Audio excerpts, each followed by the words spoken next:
곽종근 사령관은 당시에 재정적으로 좀 어려움을 겪고 있었고 지인에게 그래서 도움을 좀 청하려고 전화를 건 걸로 보입니다. 이어서 들어보시죠. 참나 말도 꺼내기 조심스러운데 내가 솔직히 내가 지금 가진 게 한 개도 없다.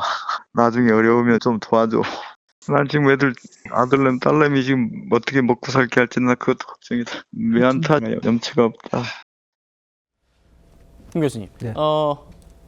군인은요 평생 이 전국을 다니죠. 이사를 다니기 때문에 특정 지역에 내 집 마련하기가 쉽지 않고 그러다 보니까 이 곽종근 전 사령관도 퇴임 이후에 내가 살 집을 좀 알아보고 제가 저희 취재 기자에게 듣기로는 경기도 쪽에 한 집을 좀 사놨답니다. 그런데 그게 이제 대출도 있고 그런 상황에서 나를 내란죄로 엮겠다고 하니까 내란죄라고 하면 어떻게 됩니까? 이 군인연금 다 박탈되는 거거든요. 그렇죠. 연금 다 박탈되고 내란죄로 지금 뭐 걸리면 변호사비로 돈 다 나가고 지금 그런 고민을 했던 모양이에요. 어떻게 보십니까? 그러니까 내란죄로 엮겠다는 그 말을 들었을 때 아마 본인의 어떤 안위 이런 부분들은 어차피 대통령이 지시를 했기 때문에 그 부분에 어떤 국회에 투입되는 그 과정에서는 본인이 책임져야 되지만 아마 내란죄로 엮이게 되면 방금 얘기하신 것처럼 뭐 군인연금이니 그리고 불명예 전역해야 되고 여러 가지 것들 특히 아마 본인이 아마 정근 때문에 여러 가지 이동을 할 때 함께 고생했던 그 아마 아내 그리고 아들 딸들이 다 눈가에 그랬을 걸로 보이거든요. 그렇기 때문에 아마 본인이 아마 그만큼 굉장히 조금 힘들었을 것 같다 하는 생각이 들고 저는 보면 어떤 사병들의 월급은 어떤 뭐 상병 병장의 월급이 계속적으로 오르고 있는데 그래도 육사를 졸업한 정외 군인 그리고 특수전 사령관 특히 어떻게 보면 훈련과 어떻게 전쟁에 났을 때 가장 어떤 그 훈련만 받아온 사람들이 그 내란죄로 엮겠다는 그 한마디 말 때문에 아마 저렇게 모든 것을 내놓을 수밖에 없는 그 상황이 참 안타깝고요. 저는 지금 보면 어떻게든 뭐 내란죄로 엮겠다고 하는 부분에 있어서는 누구도 얘기를 하지 않고 있는데 저는 김병주 의원이 지금이라도 좀 양심 선언을 해서 곽종근 전 특수정 사령관이 느꼈을 그 마음의 어떤 힘들고 이런 부분들에 대해서는 좀 마음의 부담을 좀 들어주는 게 맞지 않나 이렇게 보입니다. 예, 내란죄가 인정되면 군인연금 박탈되죠. 군인연금 굉장히 보장이 잘 돼 있는데 3스타까지 했으니까요.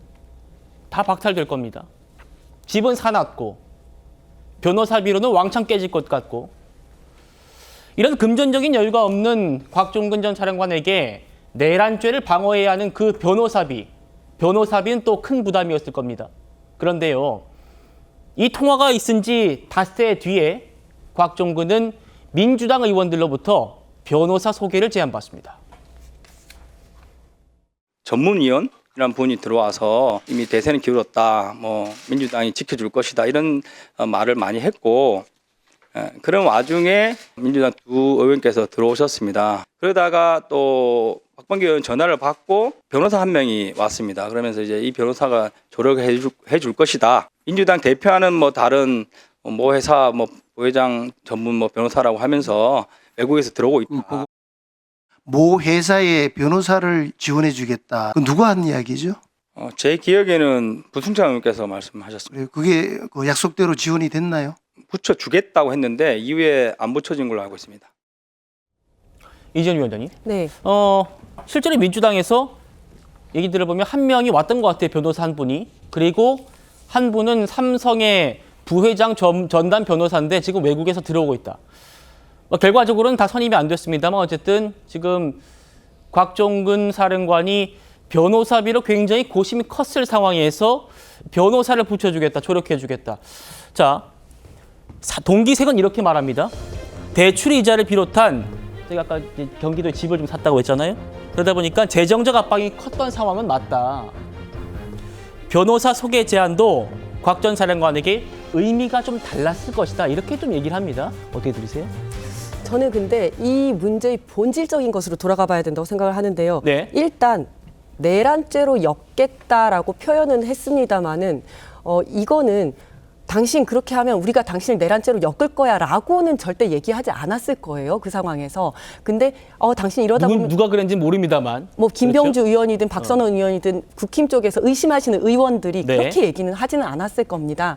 근데 다만 이제 본인이 느끼기에 내가 대통령님께서 시킨 일을 했을 뿐인데 그러면서 조금 멈칫거렸을 뿐인데 이게 내란이라고 그러면 이게 내란죄가 된단 말이야. 여기에서 본인이 표현하기를 곽종근 사단장이 표현하기를 나를 내란죄로 엮겠대 이 이야기를 한 것 같고요.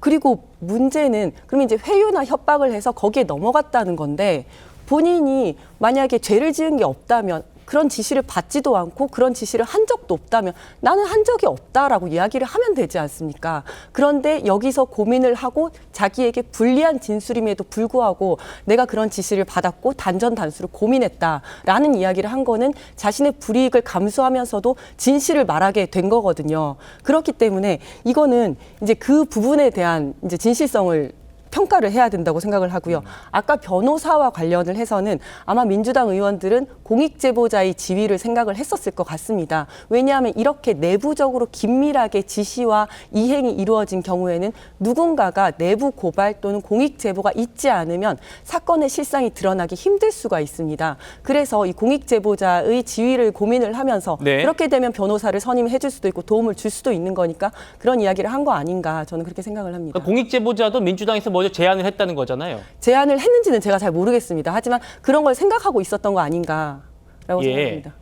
공익제보자 제안, 또 변호사 선임 이런 것들이 나왔던 그 시간, 그 장소 얘기를 좀 해보겠습니다.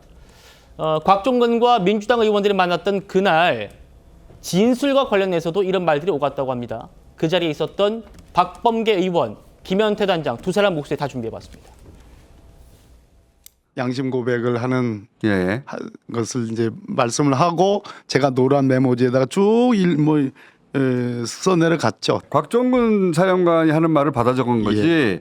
의원님이 곽종근에게 불러준 게 아니잖아. 뭘 불러줘? 제가 뭐 아는 내용이 있어야지.